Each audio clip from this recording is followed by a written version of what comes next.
दोस्तों नमस्कार। चैनल विविध प्रस्तुति में आप सभी का स्वागत है। दोस्तों इतिहास याद आ ही जाता है। आज हम कुछ इतिहास की चीज़ें देख रहे थे। उसी दरमियान एक घटना सामने आया, हमें भी स्मरण हुआ। उसी घटना को, ये ऐतिहासिक संस्मरण को मैं आप लोगों से साझा कर रहा हूँ। यूँ तो ये घटना कोई आज हमारे तरफ से जो प्रस्तुत किया जा रहा है नया नहीं है, फिर भी याद तो आना ही चाहिए।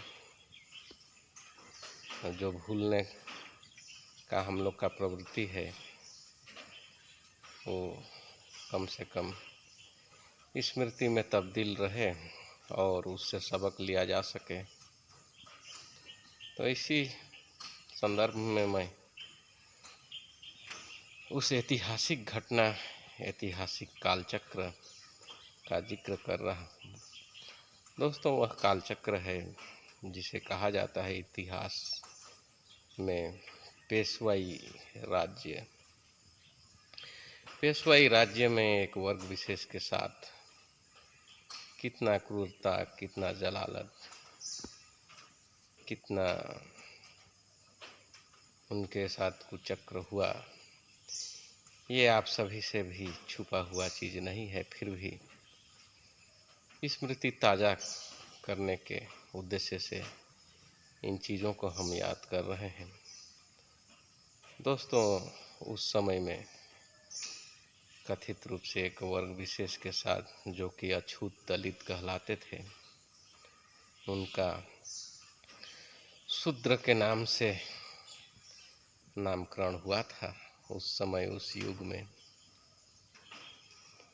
उनके गले में हांडी थूकने के लिए, कमर में झाड़ू, अगर धरती में चलें तो उनका जो रास्ता में चलें उनका पग का चिन्ह न हो जाए, पैरों का निशान न बन जाए, वह चलते जाएं तो पीछे से झाड़ू लहराता हुआ वो पद चिन्ह मिटता जाए, धरती में थूक न सकें, उसके लिए उनके गले में हांडी बंधवाया गया और वही गले का हांडी में उनका थूकना होता था। दिन भर में अपने घरों से बाहर निकलने का उनका निश्चित समय बताया जाता है कि दोपहर को होता था। दोपहर को इसलिए कि उनका परछाई जो दोपहर में होता है, मनुष्य का परछाई, वो छोटा होता है, लंबा नहीं होता है, आड़ा तिरछा होके। तो मानना था कि शूद्रों का परछाई लंबी न हो और कुलीन जो वर्ग के लोग रास्ता में आते जाते, उनका परछाई भी उन पे न पड़े, इसलिए वो व्यवस्था बनाया गया था कि उस वर्ग के लोग दोपहर को ही आवश्यक कार्यों के लिए अपने घरों से निकलें और कथित रूप से कुलीन वर्ग के लोगों से दूरी बनाए रखें, उनके नज़दीक से न गुजरें। सार्वजनिक तालाबों, सरोवरों से उनको पानी लेने की अनुमति नहीं थी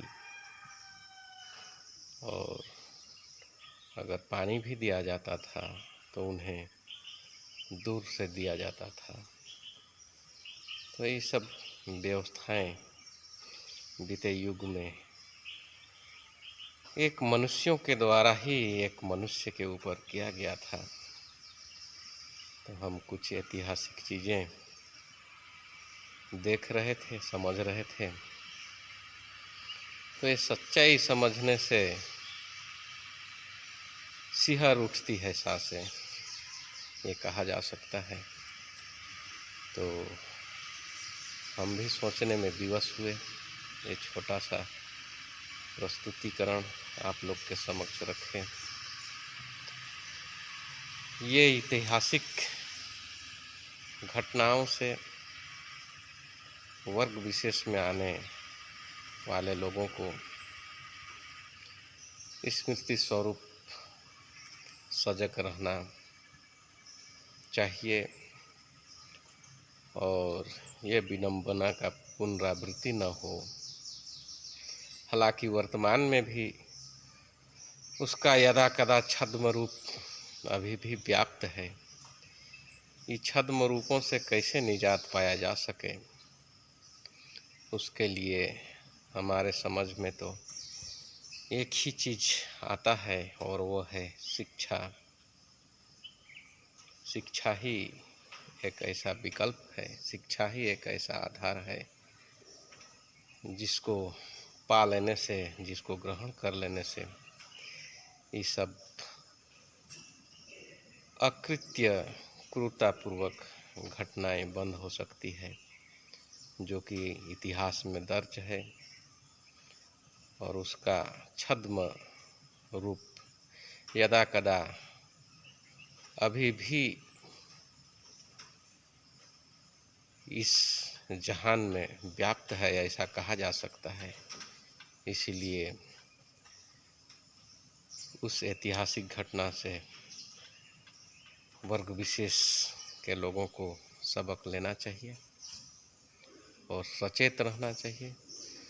शिक्षा के प्रति उनका लगाव होना चाहिए, ताकि शिक्षा अर्जित करके उस वर्ग विशेष के लोग, जो कि हमारे समझ में तो छद्म रूप से अभी भी पीड़ित हैं, वे उस शोषण से, उस अत्याचार से अपने आप को उबार सकें। तो मित्रों, इस ऐतिहासिक क्रूरतम कालचक्र को हम भी याद किए और स्मृति स्वरूप आप लोगों के समक्ष भी हम प्रस्तुत करने का प्रयास किए। ये सब ऐतिहासिक घटनाओं को आप सभी भी याद करें और उससे सबक लें और उससे निजात पाने के लिए हम लोग कैसे शिक्षित बने, संगठित हों, ये सब के विषय में आप लोग भी अवश्य प्रतिक्रिया दें। और ऐसे ही छोटी छोटी जानकारी के लिए, स्मृति ताज़ा करने के लिए हमारा चैनल को अवश्य आप लोग सब्सक्राइब करें, ऐसा आग्रह के साथ आप सभी का धन्यवाद, बहुत बहुत धन्यवाद।